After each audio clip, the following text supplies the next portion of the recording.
Evening, everybody. Welcome to another match review on Traffic Talk. I've just been watching the post-match review with Ollie, and my goodness, though, have we been put through the windmill this evening? A whole 90 minutes of stressful nail biting and sweating have seen United scrape a 1-0 win against Wolves. It wasn't the prettiest game, but my goodness, it was absolutely fantastic to see us steal the points in the end. Thanks to Marcus Rashford firing a deflected shot in. It doesn't matter how they go in, but it matters that once it's in, we get the points. We are happy. Good night. Sayonara. Big assist from Fernandes again. He never fails to get involved in these big moments. And for once, it's made a difference that has actually put United second in the Premier League.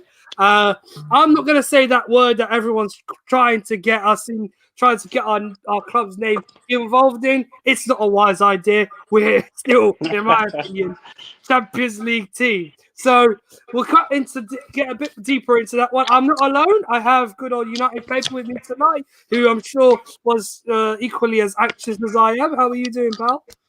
Yeah, I'm the same as you. I think up to the 90th minute, I was frustrated, put it that way. Oh, trust me, mate. I have never felt so anxious for a football match. And finally, that's the first time United have beaten Wolverhampton in a very long time as well. And since the promotion, they have managed to beat us on or stop us winning on 3 separate occasions in the Premier League. And the one time we did it was in the FA Cup, but that's kind of irrelevant. We were forced into a replay. Brilliant performance by United tonight. And in the end, it was a brilliant victory, not brilliant performance, I should say. As we had to sit through a consistent barrage of long balls, a consistent barrage of pressure, stress, the constant wondering when will it happen. Perry, talk to me. How did you see the game? What honestly, and I know you're quite up to the point with the predictions and stuff like that, but did you expect us to get something out of this game tonight? I thought we was going to win, but yeah, I don't know. I am really happy.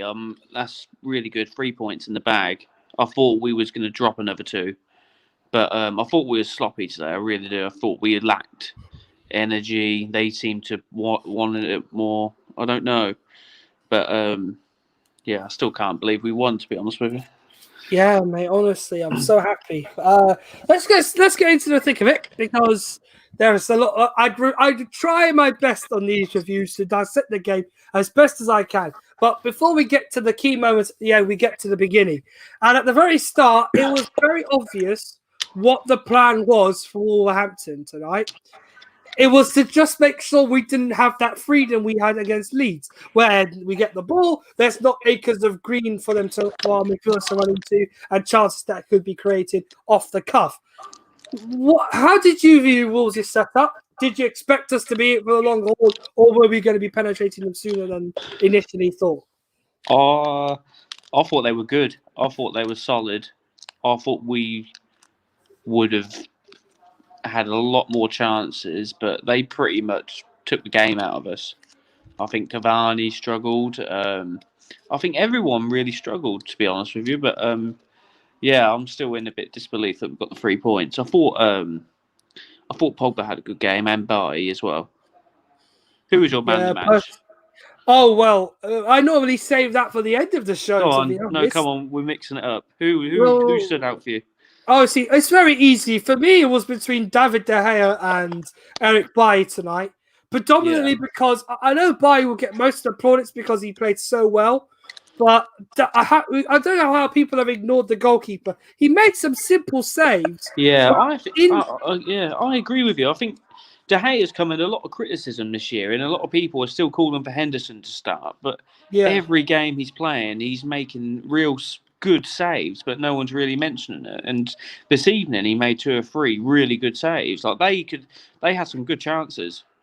Yeah, absolutely. And we have to stress that, well, I've been stressing it. Eric Bailly, for me, is Manchester United's, in all honesty, a lot of fans will bite me for this. I think he's our best centre-back when fit because he carries the ball very well. He has pace. He has the little trick every once in a while. If you watch Chelsea last season, a very good example of what he can do on the ball. He also has bags of confidence, and he's not afraid. Clearly, is not afraid to do something stupid in the right way. He does get it wrong sometimes, but all defenders get it wrong. So you can't say more. You can't say too much more than that in any case. Obviously, we'll have Christian's got one in. Glory, glory, Man United. United speaks. That's Robbie, our man who runs the whole thing, telling us that he's equally happy with that result. Trust me, the performance doesn't warrant us to over-celebrate. We'll cover the league table thing in a minute. But back to the game. Yeah, United struggled for a long time to really get at Wolves and put them under any severe pressure, up to the point when Greenwood played a lovely ball into the back post. And I honestly, at that moment, thought we would have seen United taking the lead there with Fernandes scoring. But Patricio positioned himself very well and managed to stop it from going through his legs, unlike certain goalkeepers who seem to let that happen on regular occasions. But there was a real opportunity to take the lead there, wasn't there? Yeah, I agree. I think we're used to seeing us make 10 plus of those chances every game.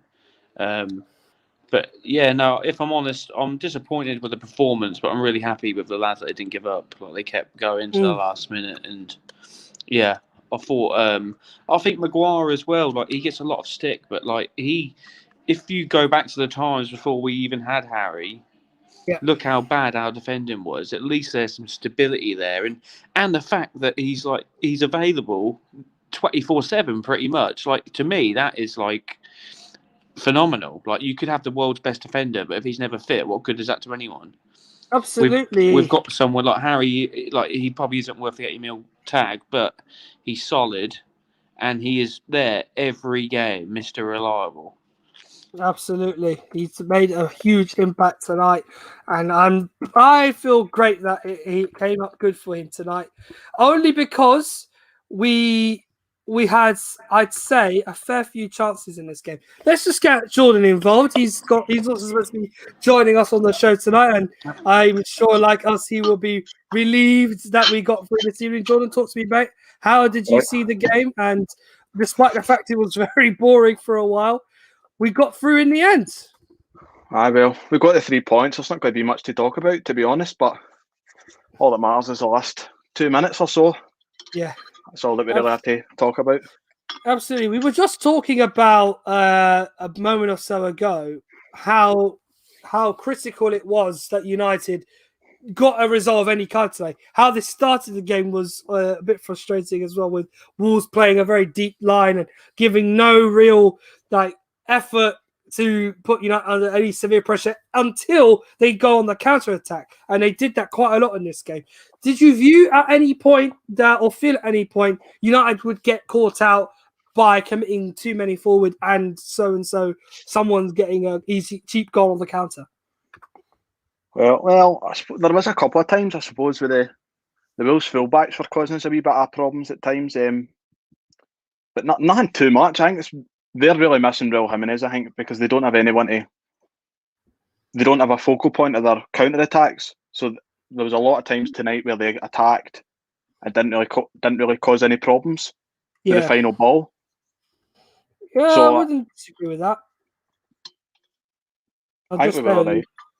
Yeah, just fiddling with a little something on our laptop here. Bear with me. But yeah, personally, we've been very fortunate in games. We did that same thing last week when we had Everton, and we left it like there. But albeit at the same time, it was a crucial result. We're now on a very good run in the Premier League, 9 unbeaten, and somewhat now just about. It looks like our home form is starting to turn for the better. What I wanted to stress, though, is a key thing that happened in the second half. For a large amount of the second half, we were still in that passive motion. We're not progressing the ball. We're not making as much of an effort to really give the defence a torrid time. But sure enough, in the end, we did. And it looked at some points when we broke into the box with Martial, for example, or the goal which was disallowed for offside. There were things we had done right leading up to it. But there's still that same old problem. Shifting the ball from side to side, going backwards, not giving the team, something to worry about. I agree. I don't want to be negative. I don't know what you boys think, but Wan-Bissaka really frustrated me tonight. Like every time he got the ball, he didn't make any crosses. He wanted to pass it backwards. It seems like he's lacking confidence. Like he looks half the player than what he did last season. I don't know what, but it was really. I just wish he would sometimes just cross it and give it a go instead of always like running, stopping, passing it back. It's just so predictable. But I've been quite impressed with Shaw the last few games. I don't know what you boys think either. I think like he's been pretty solid since he's come on. Like, I think Tellez has been struggling a bit, to be honest. Like I do think Tellez's cross is like really, really impressive. Like it's always in the danger area, isn't it? But I think Shaw's improved his all-round game. I don't know what you guys think of the fullbacks, but generally though, like I'm pretty happy with both of them. Like they're doing all right. Jordan, what are your thoughts on Parry's Luke Shaw propaganda? Actually, I really agree with both what you said about Luke Shaw and Wan-Bissaka. I think we really struggle down the right because we don't have a recognised right midfielder and we don't have a right back which is who can effectively attack. I think that's a big issue with the squad. Probably one of the main issues that I would rectify in this transfer window is the right side. Definitely, I think Wan-Bissaka he's a good defensive right back, but his pass. I think his passing, his dribbling, and all that's quite.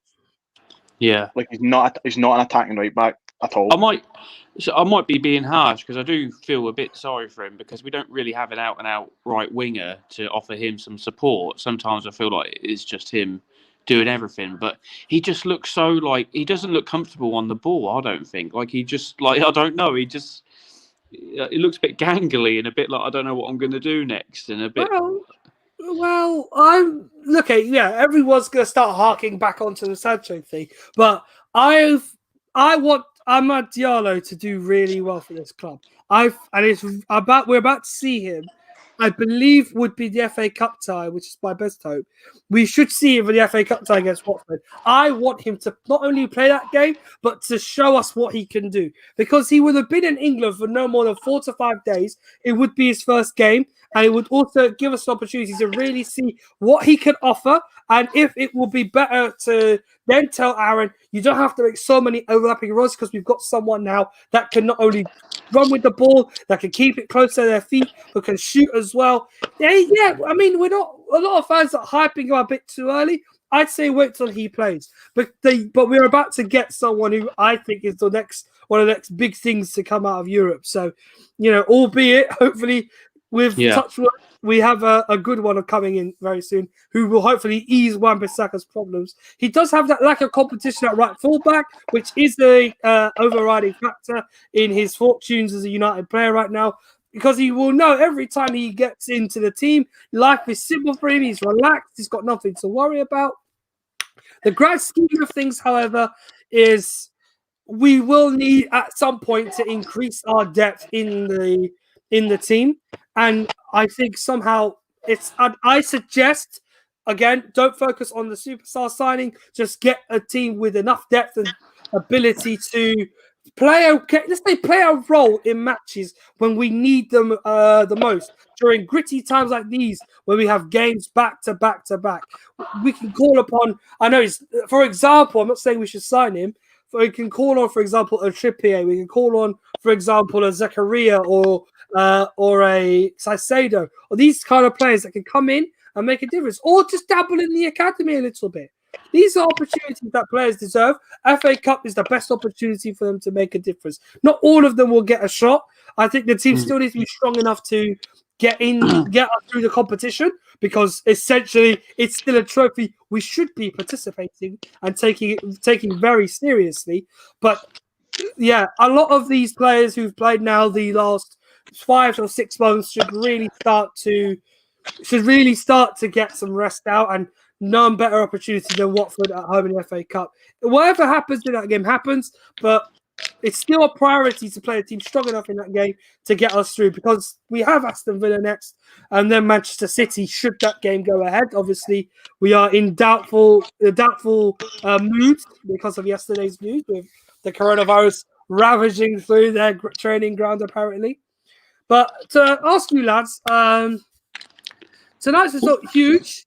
I still think we're a Champions League team. I don't think we're going to challenge for the league.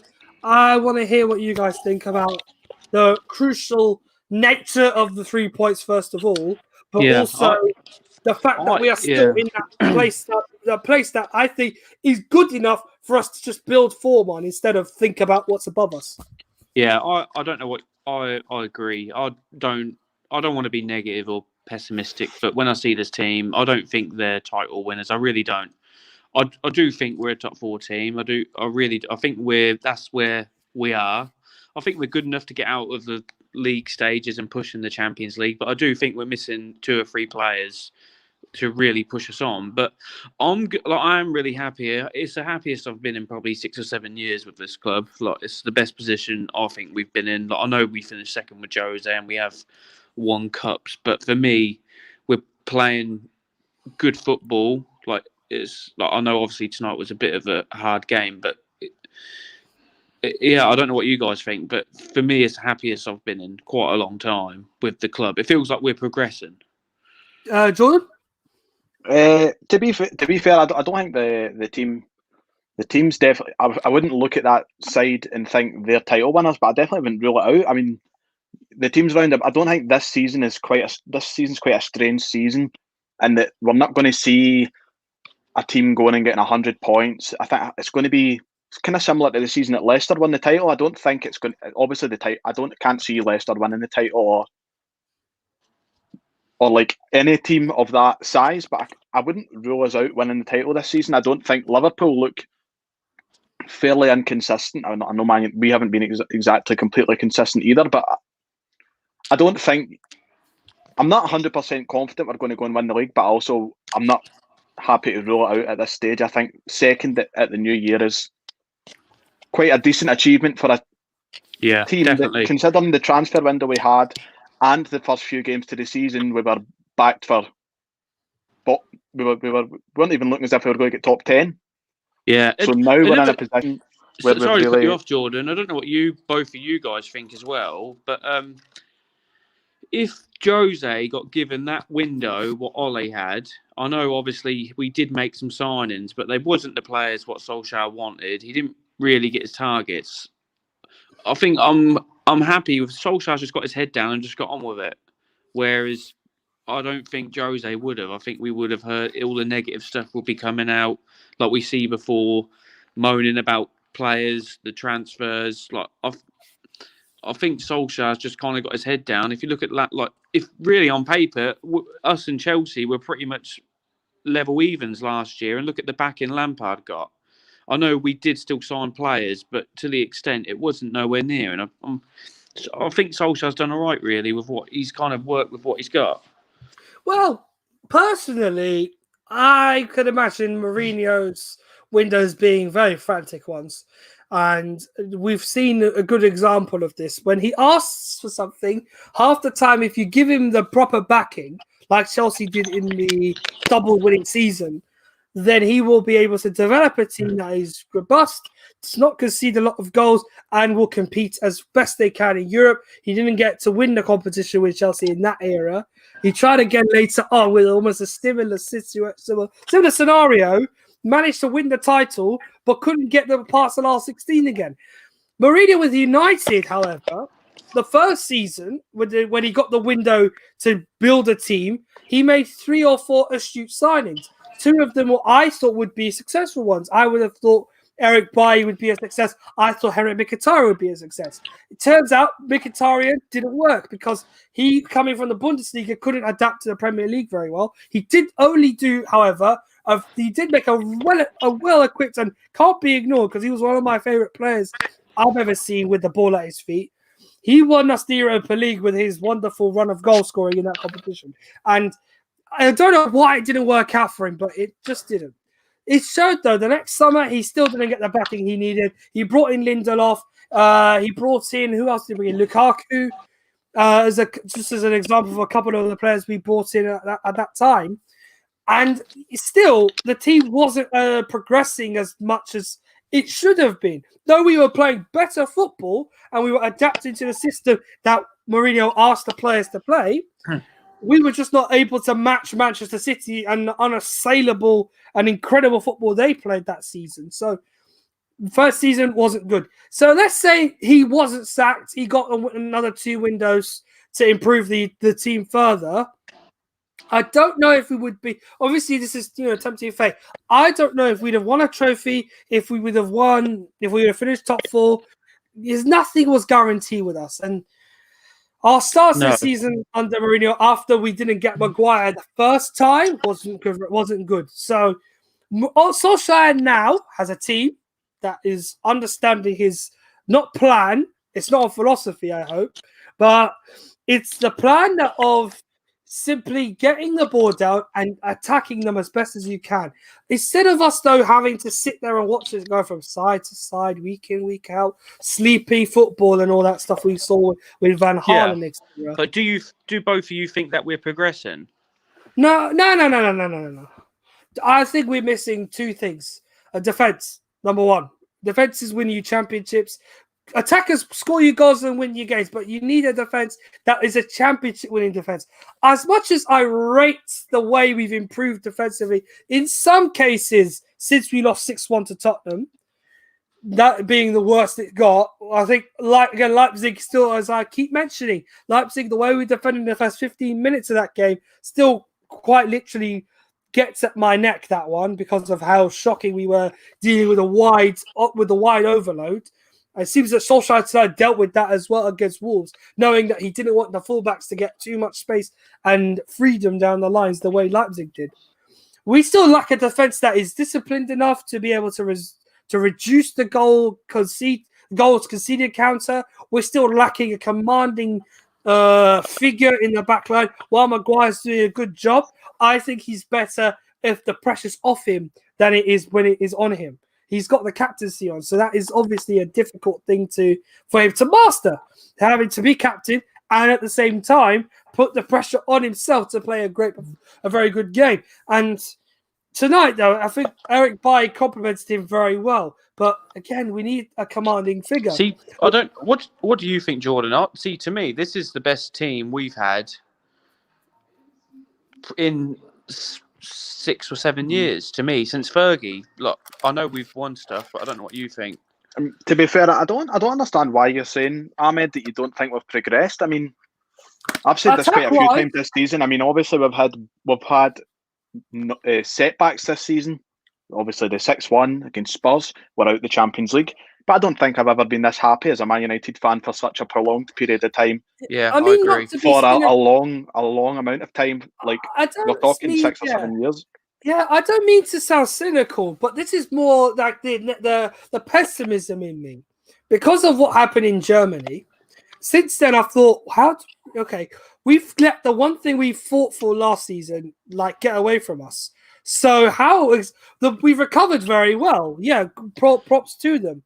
But I don't think we're title contenders. I certainly think we're a team that should not only challenge but be in the top 4 and sustain that for a number of seasons before showing we are actually able to hold a solid lead. I said this on numerous reviews, boys.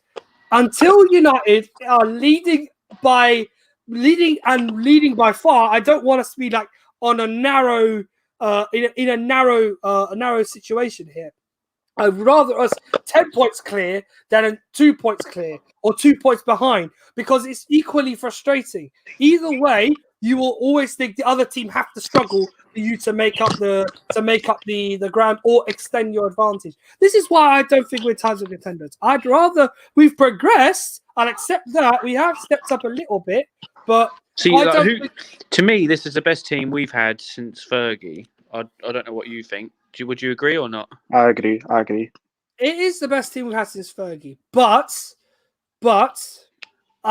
we don't have a defense.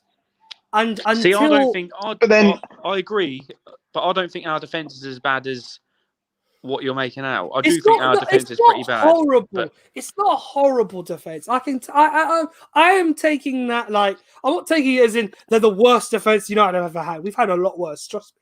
We've seen the Champions League was I don't. They were both really good teams. One was a finalist, one was a semi-finalist, and I think it was just the way that those games can go. and with how I don't know. Yeah, it nicks my craw though, because we defended so well in both matches the first time around.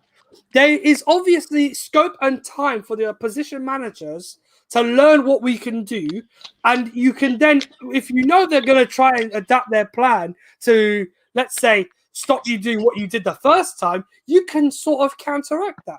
They didn't. And I agree there. I think the consistency is definitely the problem with the defenders. I mean, sometimes you watch Eric Bailly and you think this guy is literally class. I mean, tonight I watched him and I'm like, he's really good. Yeah, I remember we played Chelsea at Stamford Bridge and he was doing body feints in his own box and all that. Yeah. And then you watch him sometimes and you're like, this guy is blind. And how is he a professional footballer? Like, it's.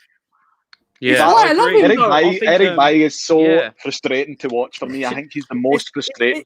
It's why I love watching him. I thought tonight he was like a 9 out of 10. He was everywhere. But then you watch him in games like when we lost to Chelsea in the FA Cup, when we played 3 at the back, and he was an absolute calamity. So that day I think was a hard one because obviously we had that, the summer was so constrained into a game every 3 days, and we progressed in the cup. What do you guys think of Ollie? Like, for me, I think he's doing well too. This Liverpool side, like if you look over the last few years, what they've been doing consistency wise, they're like been hitting the 100-point mark. Even City have, and I think he's doing well to even be in the mix at this stage.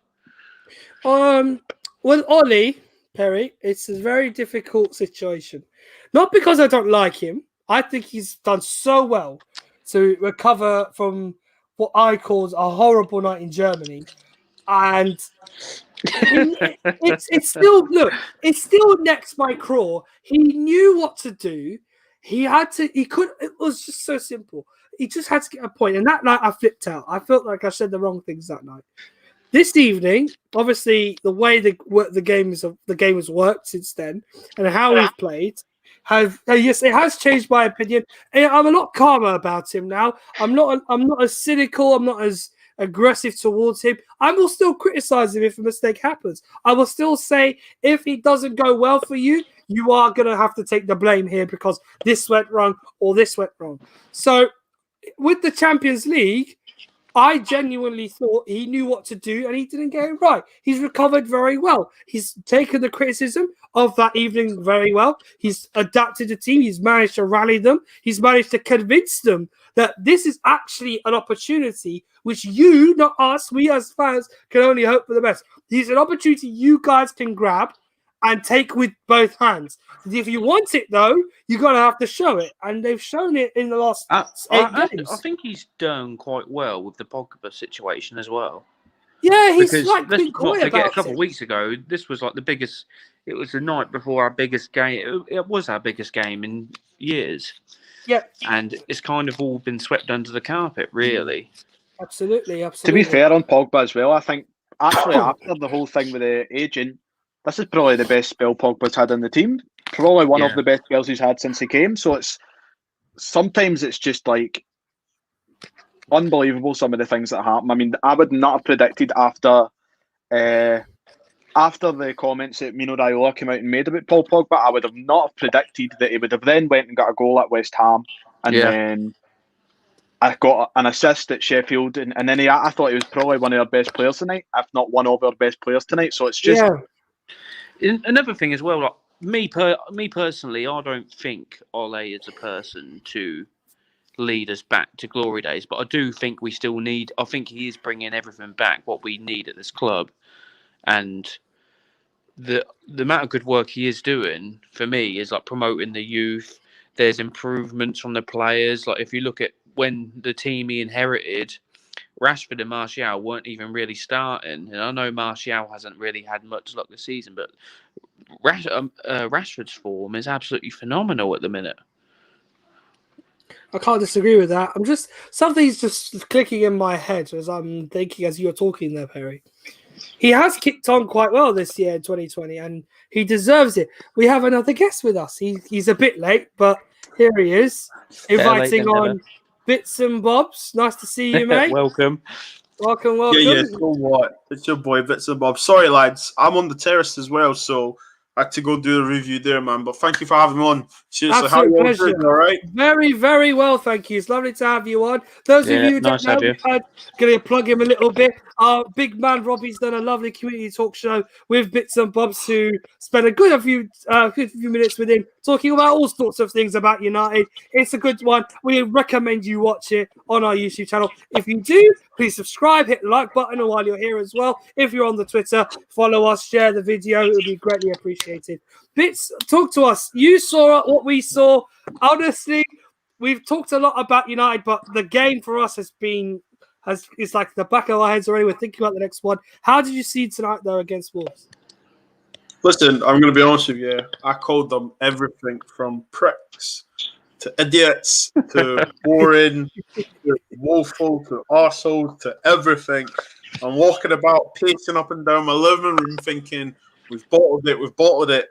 And then out of nowhere, like an RKO boy, Rashford, a deflective shot. Listen, I'm doing roly-polies in my living room. My wife's looking at me like, what are you doing? I'm like, yes! Do you know what, yeah? Guys, man, do you know what it is, yeah? We didn't bottle it. That's it. Yeah. We won. We won the game we were supposed to win. Every time prior to this, when we're supposed to win a game, we don't win the game. So, yes, it was. We'll never, ever get those 90 minutes back, and thank God for that. But we won, okay? Yeah. That's all that matters. And do you know what, yeah? There was a certain team in Merseyside that last season played rubbish for 90 minutes and got lucky goals, and they went on to win the league. Now, at the beginning of the season, I said on the terrace, we're going to win the league. Everyone looked at me and laughed. And then now, we're 2 points behind, played the same games. Everyone's like, oh, it might be on. I'm like, talk to me. Do you know what I mean? But look, you can get carried away and stuff. Obviously, we will because, I mean, we're allowed to. Look at the 2 years we've had. Do you know what I mean? Look at the 7+ years we've had. But we need to remember that when teams set up a low block and we can't counter them, we need to have a B plan. And do you know what's so good to see? And I hope the fan base shut up about this. Pogba and Bruno on the same part, playing passes to each other, trying to create things. The fan base needs to shut up. I don't care if it's Bruno FC, Pogba FC, Martial. We're Man United fans. Support the club. Whoever plays for us, support them. But listen, guys, we won, man. We won, man. Do you know what I mean? I have to admit, I was when we played at Everton with Bruno, Donny, Bruno, Pogba, and Donny. We played all three, and we absolutely, and that was a strong Everton team as well. And Ancelotti's he's not a mug, is he? And we absolutely played him off the park. And I'd love us to just have that bit of confidence in the league and just kind of take it to some teams and say, "Come on, we're going to outscore you. What you got?" And to be fair though, I think when you've got Maguire and Eric Bailly at the back, as we said earlier on, you don't know what Eric Bailly you're going to get. You're either going to get Beckenbauer or the worst defender I've ever seen in my life. So it's very easy to say, "Oh, let's go in with 3 attacking midfielders," but I think that we do have to protect the defence a wee bit because sometimes they're ridiculously bad. Absolutely, I can't disagree with that at all. But I mean, bits and bobs. You may not know this about me. These guys think this side. There we go. These guys think we're close. I don't think we should consider that first. Primary target number 1: get back in the Champions League, win a trophy. Number 2, and then we'll see what happens. You sound like an Arsenal fan with that. I'd rather. We need silverware, boys. It's been too long. We need something. We just have to hold the trophy for once. It will give the squad. I don't care if we don't win another Carabao Cup. I don't know what you lot are like. But I've grew up watching United win Premier Leagues and Champions League, and I know it's a trophy. But if we won the Carabao Cup, to me, I'd be happy. Don't get me wrong, but I wouldn't be sitting there jumping around my living room thinking. It would for me. It would mean something. Arsenal fans have been like the thing. I don't think it's that much of a big thing. It means something to me because I would love to be able to say I was there when United won a trophy. We won't get that privilege, sadly, but hopefully we will. Hopefully we can all be there in April and celebrating. If we get there, that is, and celebrating at least something, and then we'll see what happens from then onwards. But for me, I think the best progression or best sign of progression is to get something in the cabinet, because we've gone 3 years without one. It was a great night in Stockholm. It was wonderful. I don't think we'll get that far this year. If we're focusing on the Premier League, we won't get far in the Europa League. So, in my honest opinion, I would want to win the European trophy more than finish in the top 4. But in the current situation, I'm not being selfish. I think the best thing to do, get some silverware, then see what happens. See if they like it a bit more. They like to taste it one time, and then want to drink a lot more. You do that a lot when you go on parties and stuff like that. So why can't the squad take a trophy with you, see if it looks good, have a look around, and if you want to add another one, go and get it. It's that easy. Have that mentality. I would rather. I hear what you're saying, man. I hear what you're saying, bro. Exactly. And I do agree with you in a certainty, but listen, I'm 31 years old, mate. I've watched my team dominate domestic football. I've watched my team lift European trophies, and both of them. I've watched my team win the Mickey Mouse Cup, the FA Cup. Now, I want my team. I'm greedy and selfish, yeah. I want it all. Go for the League Cup. Did you see the bench we had? Did you see the players we had on the park? Yeah. Go for the League Cup. Set up the mentality of winning. All he needs a trophy badly. Win the first one you can. Then it sets up for a good second half of the season. Listen, I'm not stupid. You know what I mean? I'm not naive. To win the league, it's going to be tough, okay? However, you need to be arrogant in a good way, to sense we want it all. That's what we used to do. Whatever Man United are in, you need to win it. So I don't know how old my Scottish counterparts here are, but listen, there's no point playing a game of football if you're not trying to win it. There's no point being in a flipping tournament if you're not trying to win it. So I want the League Cup, I want the FA Cup, I want the Europa League, and I want the league. And I'm saying it with my chest. I love hearing that. Someone who thinks we should win the Europa League as well. Yes! Thank God! I need to hear that. People have been coming on my reviews and telling me, no, we don't need the Europa League. It's not essential. We can challenge for the top 4, lad. It's fine. Look, I want that trophy. For me, I love that competition. I've gone around Europe this year and been working at numerous games. Tell me, and they don't tell me that the Europa League means nothing. To the people who watch the games or take part in them, the players, it means something. They all want it. They all want to go far. They all want to win this competition. So I want us to take that seriously, but my fear is Ollie may not, because of how well we're doing in the league. But when we'll cross that bridge when we come to it. Like you said, Pitts, I want us to win anything and everything that is put in front of us at the start of the season. And I would love to, but there's unfortunately, while there's the good, there's the evil. And there's the pessimism in me that comes in, and it's annoying. I want to get rid of it, but I need it to sit there for a little longer until I know we're able to do it. What we need to make sure we can do, and I've told the guys this, I want to hear it from you. I'd rather, first, our attacks progress very well. Our defense is still not perfect. It's still lacking a bit of balance. Do you think we need a defense to win the title in the future? Not this season yet. In the future, do you think we need to strengthen the defense to improve our chance of becoming a championship team? Or is the team currently balanced enough for you to assume they can actually do it now? Defense wins you leagues. It's facts. If you're a forward to score 1 goal, defense don't concede a goal. You do your job. Defense wins you leagues. The football man in me says we need another centre back, and the reason why I say that is because as good as Bailly, fantastic as Bailly is, consistently fitness wise, he's not consistent, and that's the worry. And I'm gonna have to go on a little rant here, right? But I'm losing patience with Aaron Wan-Bissaka because on the ball he's useless. Physically, I actually think that on the ball, technical wise, he's useless. He's not good enough. He's a good defender. That's good for you. But at this level of football, if you can't beat a man or pass 5-10 yard passes forward, I'm sorry, mate. You need to go on the bench. We need to get an attacking fullback. So no, our defense isn't right. However, the way the season has been going, guys, I mean, can you tell me a great back four right now? I mean, I there's no one.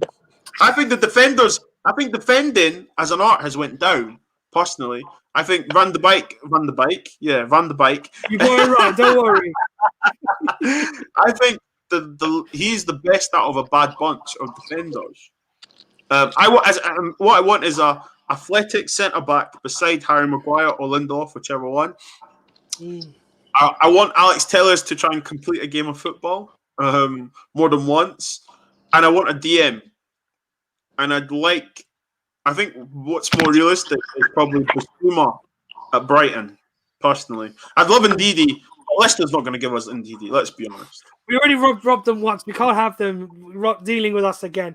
Too many times we've had to ask them for ludicrous amounts of money, and then we find it's not Maguire's fault. We're just stressing this. We find that they try their best to skive us for whatever we have left in our bank. So I agree. Bissouma's a good shout. He is a very clean player. He's a tidy one as well. I would also give I don't know why this has gone onto the radar, but Frank Zambo Anguissa at Fulham. He's in a bottom basement team, but he's probably the best midfielder they have in that team. I'd love to see him play at United as well, or move up a level, because he can actually progress the ball well. He does that job as a man who can sit deep and work around the areas of the pitch that most midfielders are too afraid to go and deal with. He's a fearless midfielder. And as you say, we will need one of those in the team as well, along with the defenders you're asking for. Realistically, I think we are like I've said, we need a defense to challenge for the league. This is not ready. Wan-Bissaka as an attacking fullback is an impossible dream. It will never happen. That's why I'm praying Amad Diallo, even though I'm touching wood, I'm praying Amad Diallo is actually the prospect that we've signed. I hope so. To be fair, I just want to come in here because when you're talking about defences win leagues and all that, it's quite a cliche to hit out with. I've just googled this here because I could remember it at the time. In Fergie's last season, where we won the league, we bet Fulham 3-2, Southampton 3-2, Stoke 4-2, Chelsea 3-2, Aston Villa 3-2, Reading 4-3, Newcastle 4-3, and we drew 5 each with West Brom in the last game of the season. So our defense wasn't that good that season. Yeah, you got a fair point. And we won the league. The difference between us that season is that we beat all the rubbish teams. The teams around us didn't. That was the thing. Absolutely. We need to remember that. To be fair, you say that, but this season already, we bet West Brom, Liverpool have drew with them. I think as well. We've got Aston Villa next week, but Liverpool, we're not. Well, I think maybe jinxed here, but if we could see 7 goals to Aston Villa next week, I'll be shocked. He can come back. He can bring this back. Next we'll week, preview that in a 7 goals next week. I will eat my heart. I will be shocked. We will preview the game in a minute. Perry, you wanted to say something? Yeah, no, I just think the style of play of football, I just think we're leaving the defence exposed and open, and I just think it's inevitable that we are going to leak goals. I don't think we're going to get clean sheets with the way we're playing. Like, I just think we've got so many players up the pitch. Don't get me wrong, like some of the defending we have been doing is shocking. Go shout out Cam. Yeah, big Cam. Let me put that out right there. Terrace friends, there you go. Yeah, that's always I think the more attacking the other team is, the more we seem to flourish. If we're playing against defensive-minded teams, because we like to counter, That's so true. I'm really not too stressed about Villa. I think they're going to come and try and beat us, and I think it's going to play right into our hands. All right, Jordan. But then, to be fair, I agree with you, mate. You would say that, but then City came to Old Trafford, sat in, played for the 0-0. Chelsea done the same. Wolves done that tonight. So we got. I don't want to use the word lucky, but it was a lucky deflection. The goal. So no, it was lucky. Yeah, it was lucky. We really could have been looking at. I do think I'm quite optimistic, but I do think that an issue of this team is when teams really sit in and try and grind out the result. We struggled at home to West Brom earlier on in the season. We got the 1-0 victory from a penalty. I do still think, even with Bruno in the team, we struggle against teams who want to just sit in against us. Leeds came to us, small team, kind of might be triggering a few people there. Leeds came to Old Trafford, tried to play football, we slaughtered them. So that makes me wonder if Aston Villa will come and play for the 0-0 and try and get a lucky counter-attack, or they'll come and try and play with the knowledge that we destroyed Leeds when they tried to do that against us. So I wouldn't be surprised if Aston Villa came next week, set up with a back five, 2 CDMs, and tried to grind out a 0-0. To be honest, that wouldn't shock me. I don't think they do that, Jordan. Do you know why? Because why? I think, and Dean Smith said, he needs to get 40 points as quick as possible. I think it's just a old school mentality. I know, but then to be fair, they took the game to Chelsea yesterday as well at Stamford Bridge. They absolutely played them off the park. Mm-hmm. I just think that. Sorry, you carry on, mate. Sorry. No, sorry, I didn't mean to. No, it was just I wanted to touch on. I was the same as you, mate. With like 90 minutes up, I was pretty much miserable, fed up. But it just proof is in the pudding with Bruno. Like he tonight, he made so many sloppy passes, but every game he gets that clinical wonder. Like, how can you not have him in that team? Strange, I know. I agree with you. Sorry, I'm going to carry on. Yeah, sorry. Let's move on to Villa, because this is a point that I wanted to bring up. You all watched the Chelsea game against them last night. You all saw how they set up. They didn't have Tyrone Mings. They went with a back four last night of Cash, Hawes, Constant, and Target. And that was a back four that did a good job. They didn't have they didn't have too much to do last night, predominantly because Chelsea were quite poor in the attack and only really threatened them when they scored and on 3 separate occasions. But outside of that, they didn't bombard them as much as I think they should have done.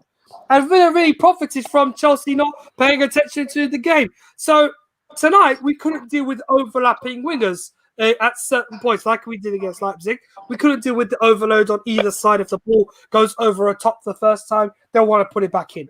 Villa might just set up, as UP said. We might just play again against a back five at the back team who will just want to sit in and not allow us to go and not allow us to play our free-flowing football. This match last season at Villa Park, for example, was a prime example of what United can do when full of confidence, when flying high, and when a team at Villa who was struggling at the time to pick up points might allow United to do if they committed too many times.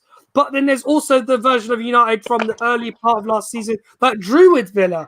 The one that let Grealish score the amazing goal when they weren't able to do the job simply to stop him from getting into the box. The one that didn't allow Tyrone Mings' shot on the edge there after a routine corner was cleared away from going in. This is the same. This is a different Villa now. This is a Villa that are confident. This is a Villa that are unbeaten in the last 5 Premier League games, and they are a team on a high. They are very much a different proposition to the one we played against. They've only conceded 1 goal in 7 hours, they said last night. That was the first goal they conceded in. Yeah, it was. It was their first goal they conceded in 7 hours, because Villa beat the Wolves 1-0, drew 0-0 with Burnley, beat West Brom 3-0, and beat Crystal Palace 3-0. So they have a very good defense, a well-drilled defense under Dean Smith. He's learned about the team, the personalities of the team, the confidence that he can instill, and the trust that he has in not only giving them creative freedom and overall the ability to just go out there and give their all for the shirt and the fans. They are doing their team proud. They are doing their locals proud. I think this is a game which we will, again, like we've done tonight, we will have to sit in again and take the brunt of the boredom, because Villa will want to get at us. They will want to hold back for a long time. They want to retain possession. They will want to get it out to Grealish, El Ghazi. El Ghazi's got 5 in 5 in the Premier League. He's a different proposition now to the El Ghazi who was here last year, who struggled to adapt to the division. Ollie Watkins is a threat. He scored plenty of goals this season. I think it's 7 this season he's got. Just checking this now. No, 6. He's got 6 goals this season in the Premier League. Got a double against Arsenal, so he can turn up in the big games. How many were against Liverpool? Yeah, 3? As well. He got the hat-trick against Liverpool in the 7-2 drubbing. So there's the thing. He turns up against Traore as well. Bertrand Traore's been really impressive recently as well. Played very well against West Brom. He's a different proposition to the one we had in the Europa League final 3 years ago. He played in that Ajax team. and didn't turn up. Since then, he's actually progressed well on his career. So another threat. Matty Cash loves running. He's a good defender and a great attacker. I think this is a side we cannot take them lightly, like we've done with Wolves tonight. We again might have to sit in and suffer go through the long haul. So you guys, fire away with your thoughts. I've profiled the game. I just hope we get a result. I want to hear everyone's midfield predictions. Who would you go for against Villa? Is it if I go? Because I need to dip after this very quickly. Yeah, All right, yeah, give us your midfield prediction and your match score prediction. I think he brings back Fred and McTominay because of McGinn and Costa Luis, if I'm honest. I think the game will be won in the middle there. Grealish is going to do what Grealish does. I hope if he goes down the left, I'm confident Wan-Bissaka will defend one-on-one against him. So I think it will be McTominay, Fred and Bruno, if I'm honest, because Pogba will be a passenger in this game. He's going to get physical. They will press. That's not for Pogba right now. He can't play in that midfield like that. So yeah, maybe a big game for Donny van de Beek. He'll be refreshed. You know what I mean? So, but I think it will be Fred, McTominay, and Okay, fair is fair. And your score prediction? I think we beat them 3-1. If I'm honest, scoring 3 goals at Old Trafford. Yeah, just because I think they'll go forward and they'll leave gaps, and I think we'll be clinical. Yeah. All right. I'm going to take your optimism and put it somewhere safe for the next few days. And hopefully Friday night is a good one under the lights. But thank you so much for joining us. Big respect to you, my friend. Yeah, see that, bro. Get you on at some point again. Absolute legend, mate. And hopefully, if you are watching, go and find him on the terrace. Absolutely amazing what he does over there. There are some great fans there too. Honestly, get watching on him. Go and subscribe to him as well, Irati. Bits, thank you, my friend. Big up to you, man. Big up to you, my friend. It's also good to hear a Scottish accent on YouTube as well. Listen, so big up to you, man. More Scots the better, to be honest. They bring us good luck as it is. Thank you so much, pal. Good night, lads. Take care. Take care. Adios. Right, to you two, let's talk very quickly about the game. We're going to just drone about for a few more minutes and then call it a night. We've just talked about how they're likely to set up. I don't expect that team that played against Chelsea to be the same. Ming comes back from suspension because he got sent off against Crystal Palace on Saturday. So we should see something different there. We should also see, I feel, maybe a different personnel in the starting 11 for them as well. The goalkeeper won't change because Martinez is the top goalkeeper for the season with 8 clean sheets, I believe. So he's pretty good. Red Devils Weekly says, nice one, guys. Needed that win. Absolutely. We all needed to feel good. A feel good factor, especially going through a difficult 90 minutes. But let's not get twisted as well. Like tonight's I know I'm going back, but tonight's result was huge. We was potentially going to lose 4 points in 2 games. Mm-hmm. And tonight felt like a loss at the 90th minute. I don't know about you guys.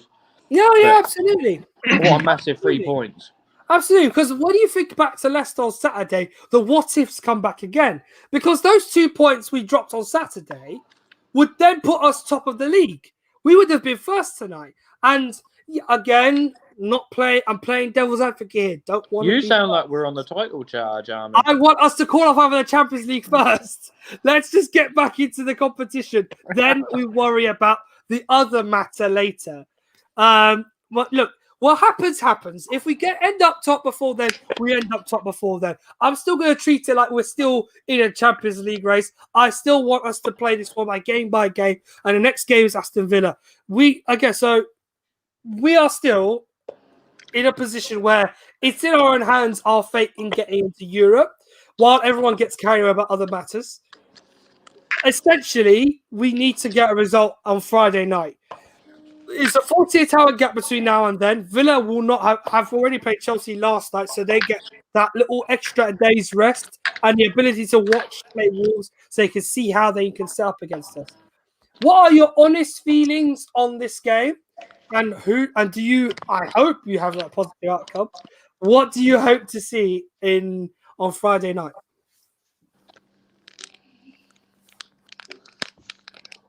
Go on, Jordan.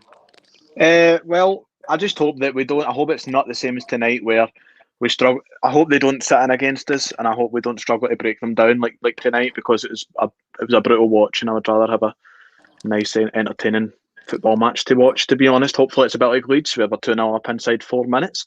I would take Scott McTominay scoring a double again.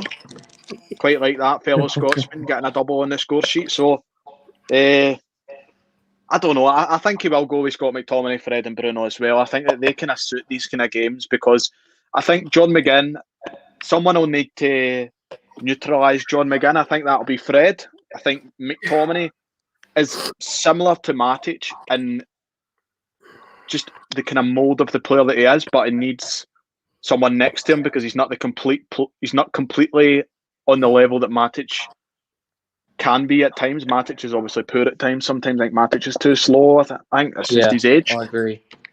I think McTominay could be that player in time, but I think I wouldn't be playing McTominay, Pogba and Bruno. I don't think McTominay is that good yet. But then again, you also have to bring in the consistency issue, because if McTominay played the way he played against Leeds every week, then I would have no problem having him in that team every single week, because it was excellent against Leeds. Yeah. So will we see Bailly again? I was just going to quickly say that I think that Matic offers a bit more cover than McTominay, but this is a problem what we see tonight with Matic and Maguire. The game is just so slow, and like this, because Maguire does like to carry the ball, and so does Matic, and I think they dictate that kind of tempo throughout the whole team. Whereas with McTominay, I think he brings that bit more. He makes the team move forward and pushes them on, and kind of brings that energy and kind of drives us to play a bit more attacking. I can't disagree with that, yeah. But Fred would be essential in this game, because John McGinn played a man of the match performance against Chelsea, and he's a focal point of their team. Wasn't able to play against United in the reverse last season when we beat them 3-0. In that game, they missed him. They really did. I think Tyrone Mings was also not available, if I'm not mistaken. I'll hark back onto it very quickly, because I feel like it's something I have to raise. That night we played them off the park in the first half, although contentious penalty and all. No, Mings played that game. McGinn actually played that match as well. Okay, so they both played last season. We have some knowledge of how to beat them properly when they're not like high on confidence. This is a team high on confidence. So yeah, like don't look at the league table. Like before, they are fifth at the moment, and they could, in fact, and they got games in hand. I think they are 2 games in hand on Chelsea and 11 on points. I think. Yeah. They have to play Manchester City, which obviously didn't take place. Obviously, like us, we still have to play Burnley. And there's this 2-week thing they're discussing about suspending the league for 2 weeks to get this COVID matter down. United still have to play Burnley and fulfill their game in hand. And imagine this match may not happen until deep into the season when we need these points. And I don't know how long they want to leave it, but I'm hoping not too late, because there's a lot riding on us getting through the season. So otherwise, we might end up playing Burnley back to back. But Aston Villa heading into this are fifth. So for them, they're trying to keep themselves in and amongst that battle. But you can think about the teams they are. Despite it being goal difference, they're above right now. They're above Chelsea, Tottenham, and Manchester City. Yeah, so that's what I mean. They're not. Even for them, this sort of point of the season, for those 3 teams to be below them, it tells you how good they are and how confident Dean Smith has given how much confidence this team have become since Dean Smith has became manager. Or their season survival last season. They are a different proposition. It's also crazy to think as well that they only stayed up because the goal line technology was switched off and the first came back. After the restart as well. That's crazy to think that they would be in the Championship if it wasn't for the fact that Hawkeye 24 million people tuned in to watch the goal line technology switched off at Aston Villa. Absolute nightmare, honestly. I just think if we can get a result against Villa, then we can go into that Liverpool game with a bit less pressure. We still have you're always going to have it in that game, but I think if we go in there after a win at Villa, whatever happens, we're kind of, do you know what I mean? Like we're doing all right.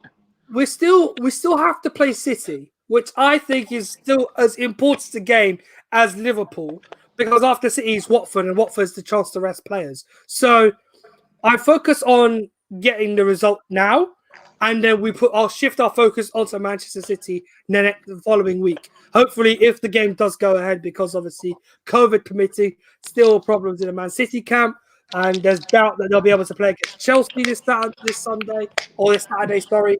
So we have to, we have to be coy.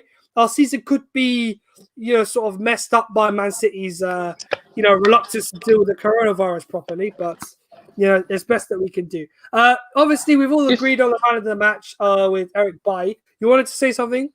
No, I was about to say, if we do end up having this 2-week break, it might actually be a good thing for the team if we're in the position we're in, and they get a bit, because they are starting to look at, like, Bruno to me needs a rest. Like and Harry as well.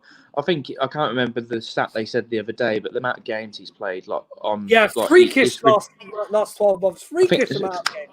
Yeah, it was like 3 games in the last 6 days, I think he's played, and that 2-week break might be a blessing in disguise for us. Well, United in December, look at this, right? In December alone, United have played 1, 2, 3, 4, 5, 6, 7, 8, 9 games in December. Yeah, that's crazy. It's absolutely crazy. 9 matches in all competitions in December.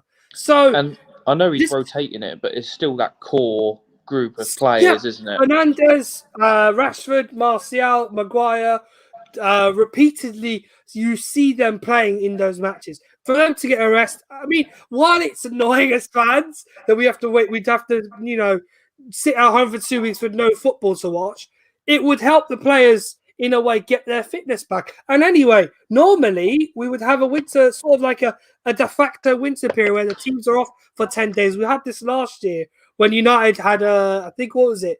It was not. I just need to hark back onto last year, actually. We had a period last year where we had a game, and then it was Chelsea we played next, but we did not play them for 10, 11 days before playing them again on a Monday night. So that time, I think the players really needed the rest. And Fernandes had just joined United. You could see that, and we saw more of what he could do in that game when he was given a rest. So we've got plenty to hope for. If we are, though, to see a 2-week period for the rest players to get a rest, trust me, these boys deserve it because they put such a great shift in, and they would rather appreciate having time off, recovering themselves for the big haul for the remainder of the season. Yeah, I think we've been doing. I see a stat earlier as well.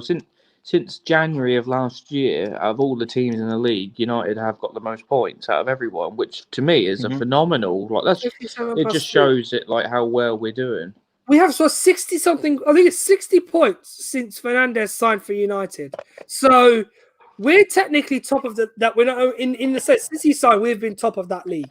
We're not. I'm not saying we should be proud of that, but it's a sign of what has been a good progression point under Solskjaer. We have been able to rack up points and improve goal scoring. We still just have to work the back out a little bit more and improve our general defensive ability and personnel. He's got his work cut out with that back because Harry's his golden boy and he's his biggest major signing. He isn't going to drop him. Let's not get it twisted. Harry's there, isn't he? Wan-Bissaka as well was his signing. Yeah. Shaw and Tellez, they're going to be there. The only person he can really change is Lindelof. Yeah, and like someone else to compete with Aaron. But I know he's not good attacking, but how can you drop someone who's that good defensively? For someone to drop him, to drop Aaron, they've got to be a pretty good player. Yeah, it's very hard to be able to tell Aaron, who's been pretty much the mainstay of a team, you can't get in anymore, mate, because you're struggling to create this and this. He is, unfortunately, for now, our best fullback in the right side of the defense. And it is still heartening to see that, regardless of his lack of attacking ability, he does still do the necessary things when defending. And I think at best, we try our best to focus on his positives and then hope he can improve his negatives a little bit more, or maybe even, like he did at Chelsea last season, set up that goal for Martial with that excellent cross. If he could do something like that, he's great. It would have been great. I think if we got a right winger who was attacking, I think it would We probably. have one. We're getting one in. Yeah, I know, but what I'm saying is it might relieve some pressure off him because all the criticism he gets is on the attacking side, and if we had someone who could attack on the right wing, I think everyone would be pretty happy with Aaron because he wouldn't be. He's having to kind of do two jobs for one, isn't he? Yeah. I think when you play Matic as well, you struggle with a player like Wan-Bissaka because Matic loves to drop between the two centre backs. So it then kind of forms when we're going down the right and Wan-Bissaka, I mean, he goes, but he doesn't exactly. Yeah, Matic he's not great, so Harry, don't he? And it pushes him up. Regardless, this is a matter for the transfer pods, which I have to stress are coming very, very, very soon. Now we're just less than 48 hours away from it opening the transfer window, so we should start to get a little bit more excited of the prospect of United actually being involved yet again in a transfer window in January. But nevertheless, hopefully we see more of that more of the decent in some cases recruitment Solskjaer has done, and I think we're going to hopefully see Moises Caicedo sign very soon. Do you think we should sign big in? January? No. I'm not one to. I'm not one to see anyone big in January. No, I think that's summer business. I would look forward to the summer more than the January window because there's not enough time. This is a window for Deadwood. Cam just wants to make a point here. Whoever the right wing will be frustrated with Wan-Bissaka overlaps. You might be right. Damn right. To be fair, I hear what you're saying there, but to be fair, I would say that this season's probably one of the best opportunities to win the title we've had in 7 years.